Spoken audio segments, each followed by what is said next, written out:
وبكده نكون وصلنا لنهاية الفيديو. وقبل ما نختم الفيديو بنفكر نفسينا بال10 فامبايرز او الانرجي فامبايرز اللي اتكلمنا عنهم النهاردة. رقم 1 الناس اللي حوالينا، لازم تختار الناس اللي حواليك وناس تكون ايجابيين تشحنك طاقة. رقم 2 الكرسي، القعدة يا بطل، ابعد عن القعدة، اتحرك، الحركة بركة لسه قايلينها.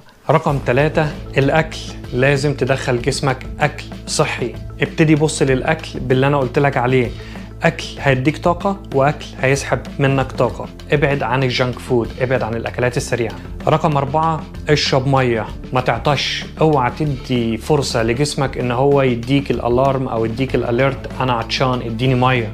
لا، اشرب يا بطل، دايما خلي في ازازة جنبك ودايما اشرب باللي جسمك زي ما قلنا. هتبص هتلاقي الدم بيتحرك بسرعة في جسمك بينقل الاكسجين، وهتبص تلاقي نفسك اتشحنت طاقة. 5 الشمس، لازم تخرج للشمس، لازم جسمك ياخد فيتامين دي كفاية. الشمس سبحان الله بتدينا طاقة، وزي ما قلت اكتر شعوب او الاحصائية قالت ان اكتر شعوب سعادة هي الشعوب اللي عايشة في دول مشمسة.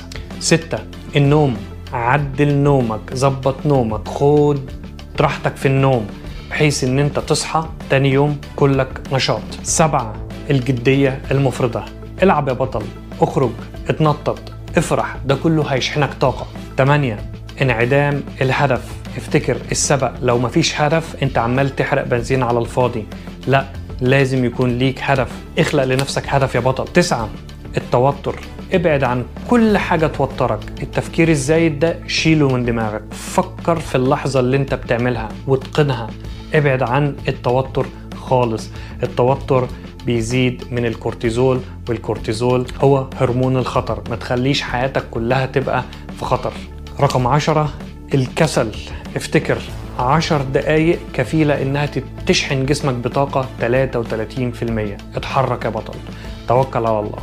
اتمنى يكون الفيديو عجبكم، واشوفكم ان شاء الله في فيديو تاني ومكملين على طريق النجاح. سلام.